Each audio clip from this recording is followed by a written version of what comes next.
الحمد للہ نحمده ونستعینه ونستغفره ونؤمن به ونتوکل علیہ ونعوذ باللہ من شرور انفسنا ومن سیئات اعمالنا من يهده الله فلا مضل له ومن يضلل فلا هادي له وأشهد أن لا إله إلا الله وحده لا شريك له وأشهد أن محمدا عبده ورسوله اللهم صل على محمد وعلى آل محمد كما صليت على إبراهيم وعلى آل إبراهيم إنك حميد مجيد اللهم بارك على محمد وعلى آل محمد كما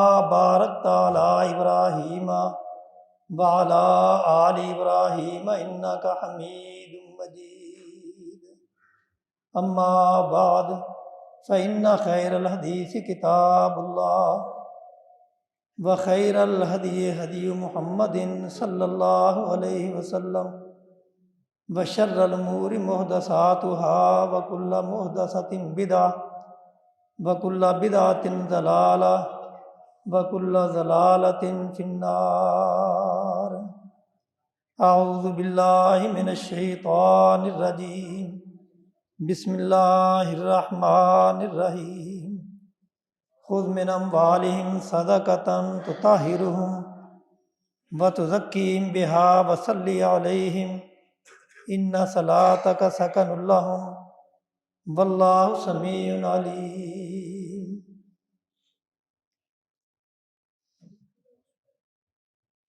ہر قسم کی تعریفیں بڑھائیں کبریائیں اللہ وحدہ لا شریک کے لیے،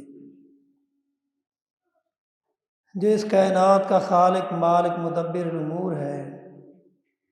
بے شمار اور ان گنت درود و سلام ہوں سید الکونین خاتم النبیین محمد الرسول اللہ صلی اللہ علیہ وسلم کی ذات گرامی پہ۔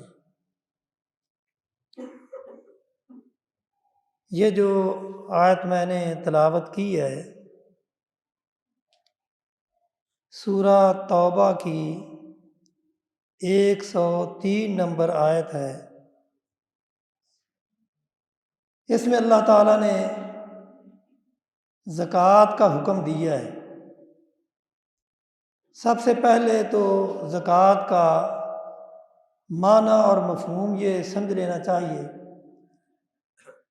زکا یزکی تزکیۃً و زکاتً، جس کا معنی لغوی معنی یہ ہے کہ کسی چیز کے اندر اضافہ ہونا، کسی چیز کا بڑھنا، نمو جسے کہتے ہیں، اور اسی طرح پاکیزگی حاصل کرنا، یہ بھی اس کا معنی ہے۔ لیکن اصطلاحی معنی اس کا یہ ہے کہ مخصوص مال میں سے مخصوص حصہ نکالنا اور مخصوص لوگوں کو دینا، یعنی جو شرع اسلام نے مقرر کی ہے کہ زکوٰۃ اتنا مال ہو تو اس میں فرض ہوتی ہے، اور اتنے مال میں سے اتنا حصہ تم نے زکوٰۃ دینا ہے، کیونکہ سرمایہ کا سرچشمہ جو ہے یہ 3 چیزیں ہیں بنیادی طور پہ۔ ایک تو سونا چاندی ہے، اور دوسرا ہے زمین کی پیداوار، اور تیسرا جانور ہے۔ یہ 3 بنیادی طور پہ آمدن کے یہ سرچشمے ہیں، اور باقی جتنی چیزیں ہیں وہ ان میں آ جاتی ہیں۔ اور ان تینوں کا نصاب الگ الگ ہے۔ سونے چاندی کا نصاب یہ شروع ہوتا ہے 7.5 تولہ کسی کے پاس سونا ہو، یا 52 تولے چاندی ہو، تو اس پر زکوٰۃ فرض ہو جاتی ہے۔ یہ سونا 85 گرام بنتا ہے اور چاندی 595 گرام۔ اور زمین کی پیداوار، یہ زمین کی اقسام پہ، اگر زمین جو ہے وہ بغیر محنت کے وہ پیداوار دیتی ہے تو پھر اس میں 10واں حصہ ہے، اور اگر اسے پانی پلانے میں محنت ہوتی ہے تو پھر 20واں حصہ اس میں سے دینا پڑتا ہے۔ لیکن اس میں بھی فرق یہ ہے کہ سونا چاندی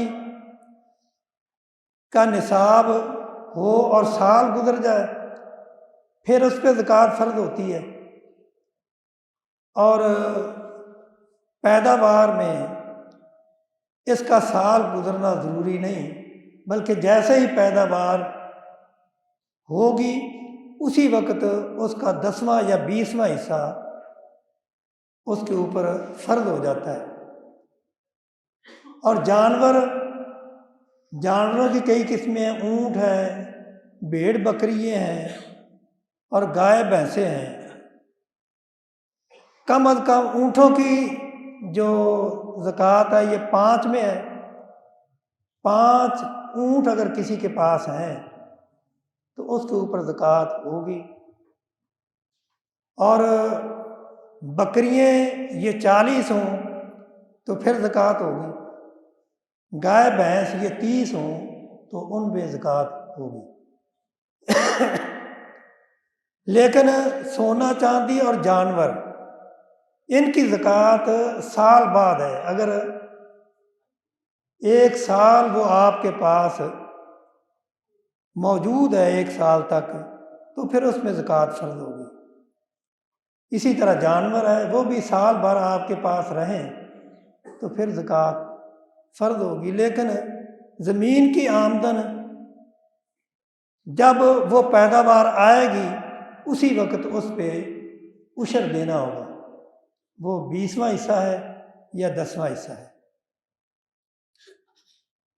تو خیر اسلام نے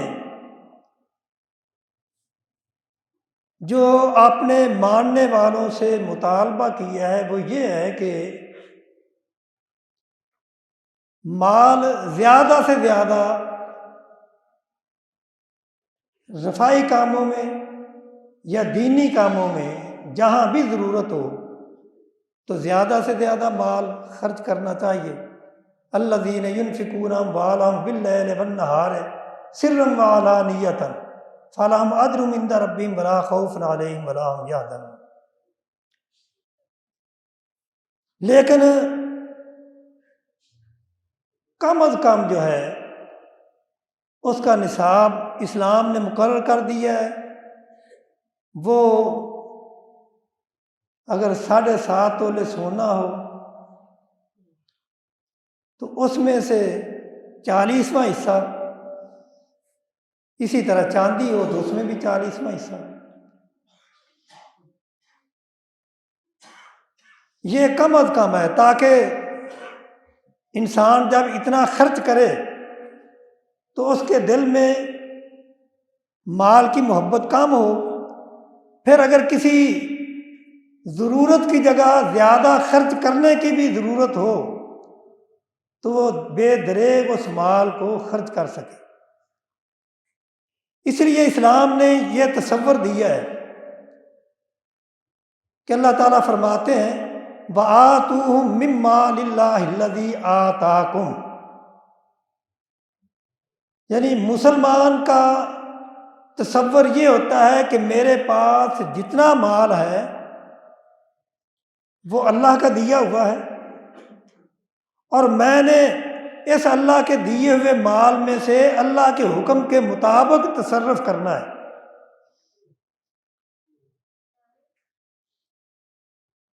وَأَنفِقُوا مِمَّا جَعَلَكُم مُّسْتَخْلَفِينَ فِيهِ، اللہ تعالیٰ اس لیے فرماتے ہیں کہ تم اس مال میں سے خرچ کرو جو اللہ نے تمہیں دیا ہے۔ اللہ نے تمہیں اس کا محافظ بنایا ہے، خلیفہ بنایا ہے، یعنی اصل مال اللہ کا ہے۔ یعنی اسلام نے جو سوچ دی ہے وہ یہ ہے، اور ایک سوچ دوسری ہے۔ اللہ تعالیٰ سورہ قصص میں جہاں قارون کا تذکرہ ہے، وہاں فرماتے ہیں کہ موسیٰ علیہ السلام نے جب قارون کو یہ بات کہی، احسن کما احسن اللہ الیک، یعنی اللہ تعالیٰ نے تجھے بڑا مال دیا ہے اور یہ اللہ کا احسان ہے تجھ پر، تو جب اللہ نے تجھ پر احسان کیا ہے تو بھی اللہ کے بندوں پر احسان کر۔ تو اس نے آگے سے کیا جواب دیا، کیا موسیٰ تم کہتے ہو کہ یہ اللہ کا دیا ہوا مال ہے؟ یہ اللہ کا دیا ہوا تو نہیں، انما اوتیتہ علی علم عندی، یعنی یہ تو مال میں نے اپنی محنت سے کمایا ہے، اپنے ہنر سے کمایا ہے۔ یہ دو سوچیں اللہ تعالیٰ نے قرآن میں دی ہیں۔ ایک سوچ وہ ہے جس کو اللہ پسند کرتے ہیں اور جو حقیقت پر مبنی ہے، یعنی یہ حقیقت ہے کہ مال کس نے دیا ہے؟ اللہ نے۔ اگر اللہ تعالیٰ نہ چاہتا تو تم جتنی بھی محنت کر لیتے تمہیں نہ ملتا، کیونکہ یہ تو ہم اپنے روز مرہ کی زندگی میں دیکھتے ہیں کہ کتنے دن رات محنت کرنے والے ان کو مال نہیں ملتا، وہ خسارے میں رہتے ہیں، اور کتنے ایسے لوگ ہیں وہ زیادہ محنت میں نہیں کرتے، اللہ تعالیٰ نے ان کو مال کی فراوانی دے رکھی۔ تو جب یہ سوچ پیدا ہو جائے کہ یہ مال اللہ کا ہے اور ہم اس کے نگران ہیں، پھر اللہ کے راستے میں مال خرچ کرنا بالکل آسان ہو جاتا ہے۔ اور مال یہ بھی ذہن میں رکھیں کہ مال یہ پاس رہنے کے لیے نہیں، یہ آدمی کے پاس ہمیشہ نہیں رہتا، یہ جانا ہی جانا ہے۔ جو یہ سوچ رکھ کے کہ یہ مال اللہ کا دیا ہوا ہے، اللہ کا نعمت ہے، اللہ کا احسان ہے مجھ پر، وہ خرچ کرتے ہیں، اللہ تعالیٰ ان کو اس کا اجر دیتے ہیں۔ اور جو اس کو اپنی ملکیت سمجھتے ہیں، اپنا ہنر سمجھتے ہیں، مال ان کا بھی خرچ ہوتا ہے، لیکن ان کے مال غلط جگہوں پہ خرچ ہوتے ہیں،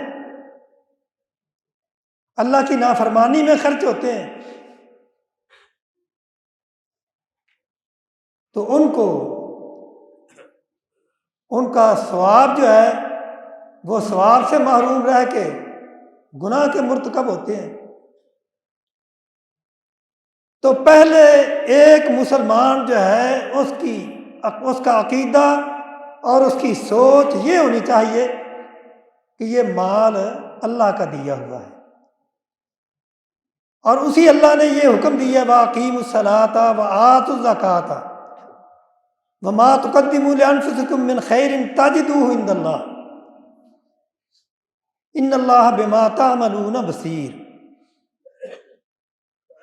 کہ یہ مال اللہ کا دیا ہوا ہے، اور اللہ نے یہ حکم دیا ہے کہ تم نماز پڑھو، زکوٰۃ ادا کرو۔ وما تقدموا لانفسکم من خیر، جو مال تم اللہ کے حکم سے تم خرچ کرتے ہو اس کا ثواب تمہیں اللہ کے ہاں ملے گا، اس ثواب سے تم محروم نہیں رہو گے۔ اور یہی وجہ ہے کہ اللہ تعالیٰ نے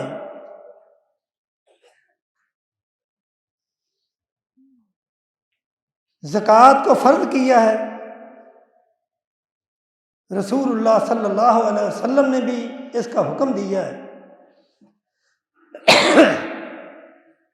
بلکہ آپ نے بتایا، آپ کا فرمان ہے بنی الاسلام علی خمس، شہادت اللہ الہ الا اللہ وان محمد رسول اللہ واقام الصلاۃ وایتاء الزکوٰۃ وحج البیت وصوم رمضان۔ آپ نے فرمایا کہ زکوٰۃ اسلام کے بنیادی 5 ارکان میں سے ایک اہم ترین رکن ہے،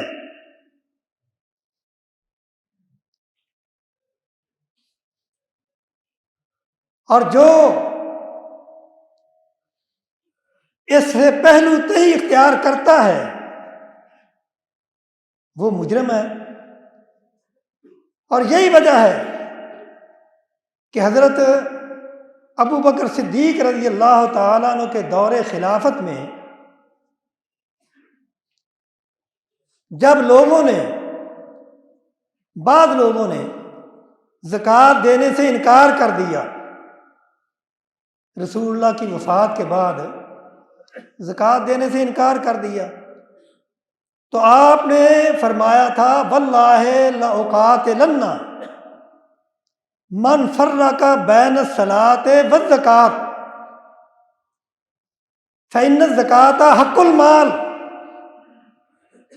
واللہ لو منعونی عقالا یعدونہ الی رسول اللہ صلی اللہ علیہ وسلم لقاتلتہم علی منعہ۔ آپ نے فرمایا کہ مجھے اس ذات کی قسم ہے جس نے مجھے پیدا کیا ہے، جس نے نماز اور زکوٰۃ کے درمیان فرق کیا، یہ کہا کہ نماز تو پڑھیں گے لیکن زکوٰۃ نہیں دیں گے، میں اس سے جہاد کروں گا۔ کیوں؟ اس لیے کہ زکوٰۃ مال کا حق ہے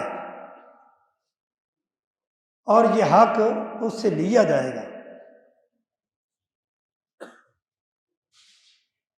اور جس نے ایک رسی، اقال کا معنی رسی بھی کرتے ہیں، اقال کا معنی ایک بکری کا بچہ بھی کرتے ہیں، یعنی ایک چھوٹا سا بچہ جو وہ رسول اللہ کے وقت تو ادا کرتا تھا، اور اب اگر وہ ادا نہیں کرے گا تو میں اس کے روکنے کی وجہ سے اس سے جہاد کروں گا، اس سے لڑوں گا، یعنی اس سے زبردستی زکوٰۃ لی جائے گی۔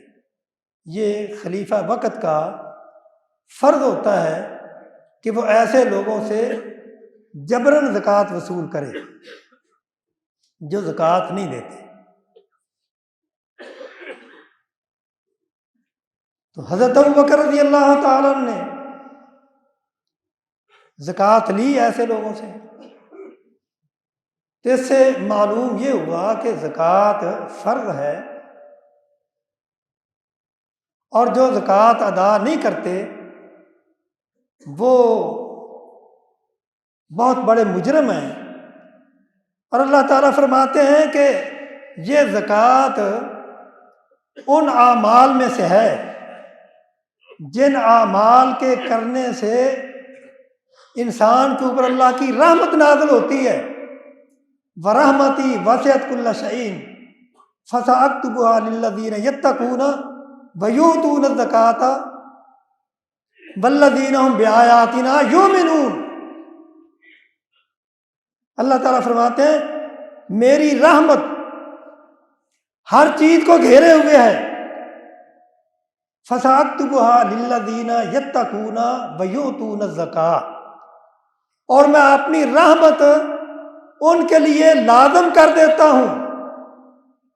یعنی میری یہ رحمت ایسے لوگوں کو لازمی طور پہ پہنچتی ہے جو زکوٰۃ ادا کرتے ہیں. جس کا مفہوم کیا ہوا؟ جو زکوٰۃ ادا نہیں کرتے وہ اللہ کی رحمت سے محروم رہتے ہیں. اور وہ جو آیت میں نے پڑھی ہے، خُذْ مِنْ أَمْوَالِهِمْ صَدَقَةً تُطَہِّرُهُمْ، آپ ان کے مالوں میں سے زکوٰۃ لیں، صدقہ لیں، اور صدقہ لے کے ان کے نفسوں کو بھی پاک کریں اور ان کے مال بھی پاک کریں. یعنی زکوٰۃ دینے کی وجہ سے انسان کا اپنا بھی تزکیہ ہوتا ہے، اور جو باقی مال ہوتا ہے وہ پاک اور صاف ہو جاتا ہے، پاکیزہ ہو جاتا ہے. اور تیسرا فائدہ یہ ہوتا ہے کہ زکوٰۃ دینے کی وجہ سے انسان بخل سے بچ جاتا ہے. بخل کی بیماری یہ بھی ختم ہو جاتی ہے، کیونکہ وَمَن یُوقَ شُحَّ نَفْسِهِ فَأُولَٰئِکَ هُمُ الْمُفْلِحُونَ. اللہ تعالیٰ فرماتے ہیں کہ بخل جو ہے یہ اتنی بڑی بیماری ہے کہ جس کے اندر بخل ہوگا وہ کبھی فلاح نہیں پا سکے گا، اور جو بخل سے بچ گیا وہ فلاح پا گیا. اور اسی طرح رسول اللہ صلی اللہ علیہ وسلم نے فرمایا وَإِيَّاكُمْ وَالشُّحَّ، تم اپنے آپ کو بخیلی سے بچاؤ. فَإِنَّمَا هَلَكَ مَنْ كَانَ قَبْلَكُمْ بِالشُّحِّ، اس بخل کی وجہ سے تم سے پہلی امتیں ہلاک ہو گئیں. کیونکہ زکوٰۃ جو ہے یہ صرف اس امت پر ہی نہیں، جس طرح نماز جو ہے یہ بھی پہلی امتوں پہ بھی فرض تھی، اسی طرح زکوٰۃ بھی پہلی امتوں پہ فرض تھی. بنی اسرائیل کے تذکرہ، بلکہ اللہ تعالیٰ اسماعیل علیہ السلام کے بارے میں فرماتے ہیں کان یامر اہلہ بالصلاۃ والزکاۃ وکان عند ربی مرضیہ، کہ اسماعیل وہ اپنے اہل و عیال کو اور اپنے ماننے والوں کو زکوٰۃ دینے کا، زکوٰۃ نکالنے کا حکم دیتے تھے. اور عیسیٰ علیہ السلام فرماتے ہیں وَأَوْصَانِی بِالصَّلَاةِ وَالزَّکَاةِ مَا دُمْتُ حَیًّا، اللہ تعالیٰ نے مجھے نماز پڑھنے کا اور زکوٰۃ ادا کرنے کا حکم دیا ہے جب تک میں زندہ ہوں.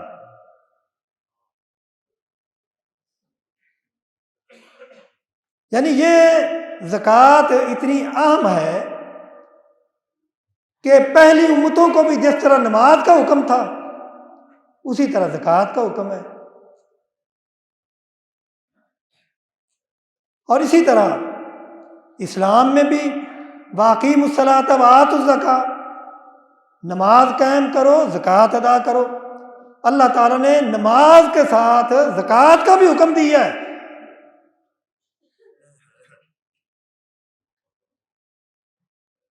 اور اللہ تعالیٰ نے فرمایا کہ اگر میری رحمت حاصل کرنا چاہتے ہو تو پھر زکوٰۃ دو. اور اسی طرح اللہ تعالیٰ فرماتے ہیں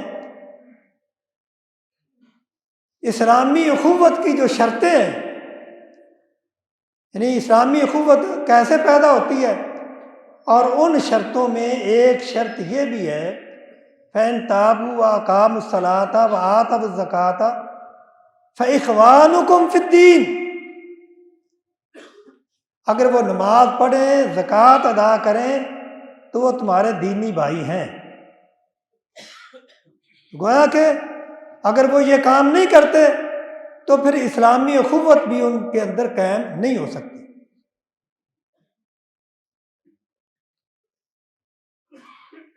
اور اسی طرح اللہ تعالیٰ فرماتے ہیں کہ اسلامی معاشرے میں جن عادات کو عام ہونا چاہیے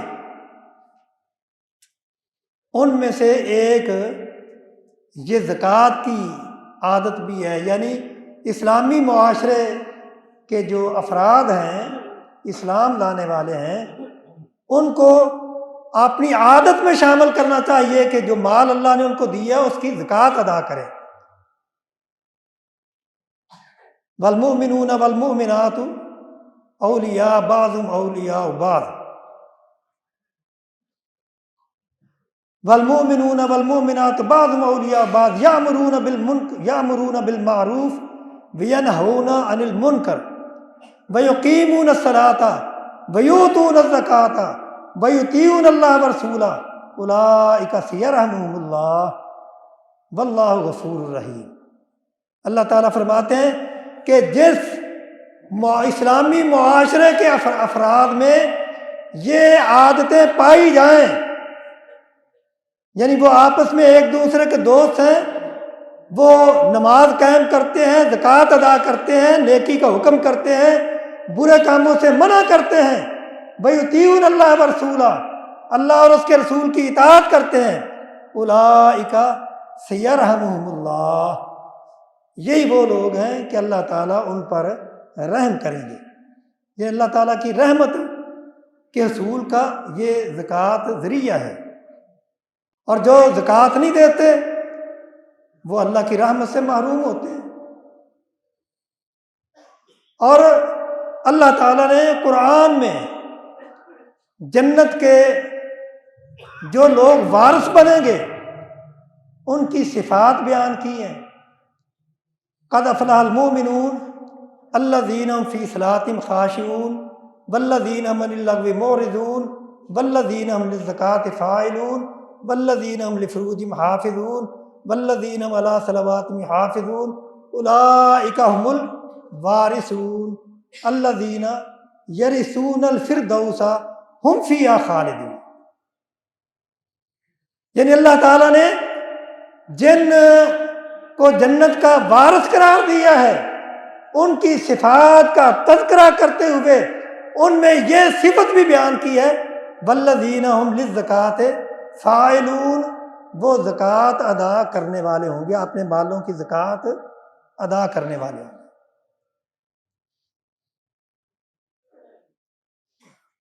ایک صحابی رسول اللہ صلی اللہ علیہ وسلم کے پاس آئے کہنے لگے اے اللہ کے رسول، آپ مجھے کوئی ایسا عمل بتائیں جس کے کرنے سے میں جنت میں چلا جاؤں۔ تو آپ نے فرمایا تعبد اللہ ولا تشرک بہ شیئا وتقیم الصلاۃ المفروضہ یا مکتوبہ وتؤتی الزکاۃ وتصل الرحم۔ آپ نے فرمایا کہ تو ایک اللہ کی عبادت کر، اللہ کے ساتھ کسی کو شریک نہ ٹھہرانا، فرض نماز وہ ادا کر، فرض نماز میں سستی نہ کرنا، زکوٰۃ ادا کرو، وتصل الرحم، اور رشتہ داری کو ملاؤ، رشتہ داری کو توڑنا نہیں۔ تو گویا کہ جنت میں جانے کے لیے جن اعمال کی ضرورت ہے ان اعمال میں زکوٰۃ کی ادائیگی بھی ہے، اور زکوٰۃ ادا کرنے سے مال میں کمی نہیں آتی، بلکہ اللہ تعالیٰ فرماتے ہیں مال میں برکت ہوتی ہے۔ وما آتیتم من ربا لیربو اموال الناس فلا یربو عند اللہ وما آتیتم من زکاۃ تریدون وجہ اللہ فاولئک هم المضعفون۔ یعنی تم سود کے ذریعے اپنے مالوں کو بڑھانا چاہتے ہو، حالانکہ سود کے ذریعے مال بڑھتے نہیں ہیں، وہ کم ہوتے ہیں، برکت ختم ہو جاتی ہے۔ وما آتیتم من زکوٰۃ تریدون وجہ اللہ، جو زکوٰۃ تم اللہ کو راضی کرنے کے لیے دیتے ہو اس سے مال بڑھتے ہیں،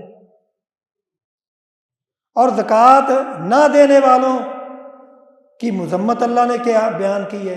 اللہ تعالیٰ فرماتے ہیں کہ وہ لوگ یہ بات یاد رکھیں جن کو میں نے مال دیا ہے وہ اپنے مالوں کی زکوٰۃ نہیں دیتے۔ والذین یکنزون الذھب والفضة ولا ينفقونها فی سبیل اللہ فبشرهم بعذاب علیم یوم یحمى علیہا فی نار جہنم فتکوی بها جباہہم وجنوبہم وظہورہم ھذا ما کنزتم لانفسکم فذوقوا ما کنتم تکنزون۔ اللہ تعالیٰ فرماتے ہیں کہ میں نے مال دیا اور تم نے اپنے پاس جمع کر کے رکھا، اور جو اللہ نے اس کا نصاب مقرر کیا کہ یہ تم نے اللہ کے نام کا دینا ہے وہ تم نے نہیں دیا، تو یاد رکھو قیامت کے دن یہی مال اس کو آگ میں پگھلایا جائے گا، آگ میں گرم کر کے تمہاری پیشانیوں پہ، تمہارے پہلوؤں کو، تمہاری کمروں کو داغا جائے گا۔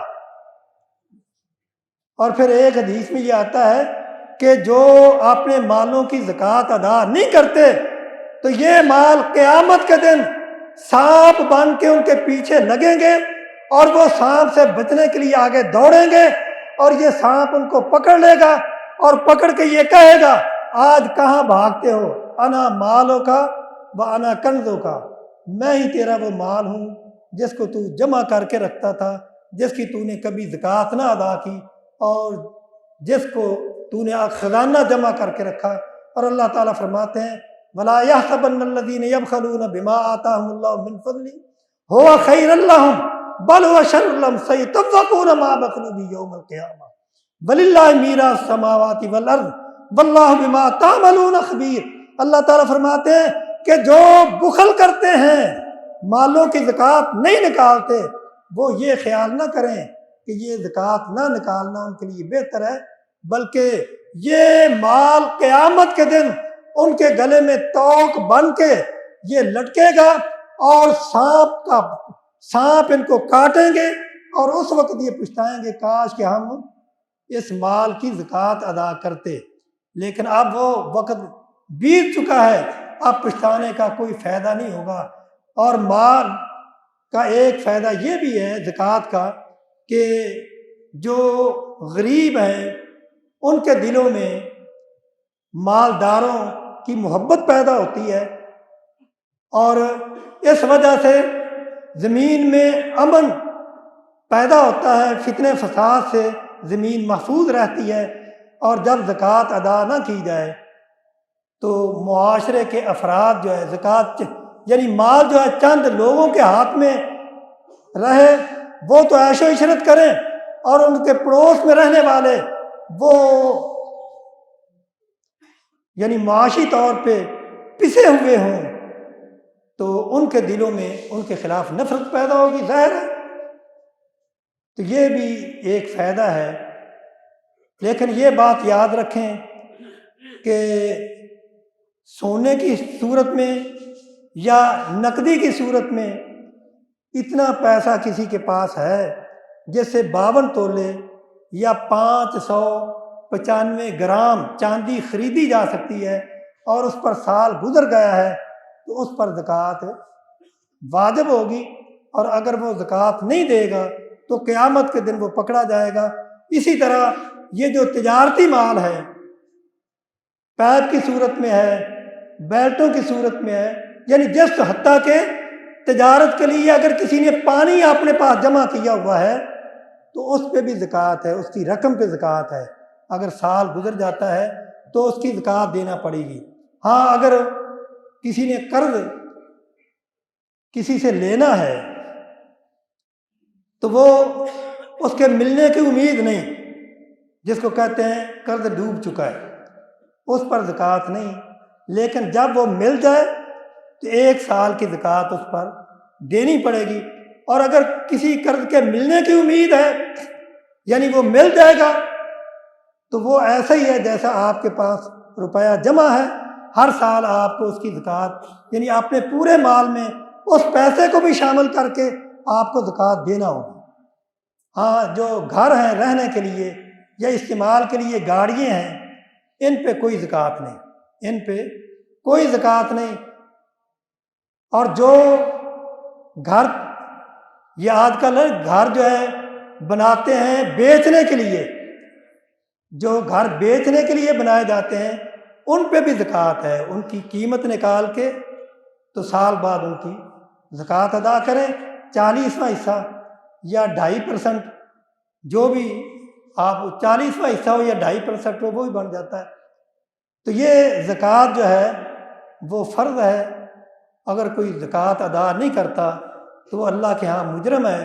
اللہ تعالی ہم سب کو اپنے مالوں کی زکوٰۃ دینے کی توفیق عطا فرمائے، کیونکہ عام طور پہ یہی ہوتا ہے، بعض تو رجب میں بھی نکال لیتے ہیں زکوٰۃ، اور زیادہ تر رمضان میں زکوٰۃ کا حساب کرتے ہیں۔ اس لیے رمضان سے پہلے یہ مسئلہ بتا دیا گیا ہے، زکوٰۃ فرض ہے، اور اگر کوئی اس کو ادا نہیں کرتا تو وہ عند اللہ مجرم ہوگا۔ قیامت کے دن پھر اس کی بات پرس ہوگی۔ اگر قیامت کے دن سانپوں سے بچنا ہے یا آگ سے بچنا ہے تو پھر اپنے مالوں کی مکمل طور پہ زکوٰۃ ادا کریں۔ اللہ تعالی ہم سب کو عمل کی توفیق عطا فرمائے۔ وآخر دعوانا الحمدللہ۔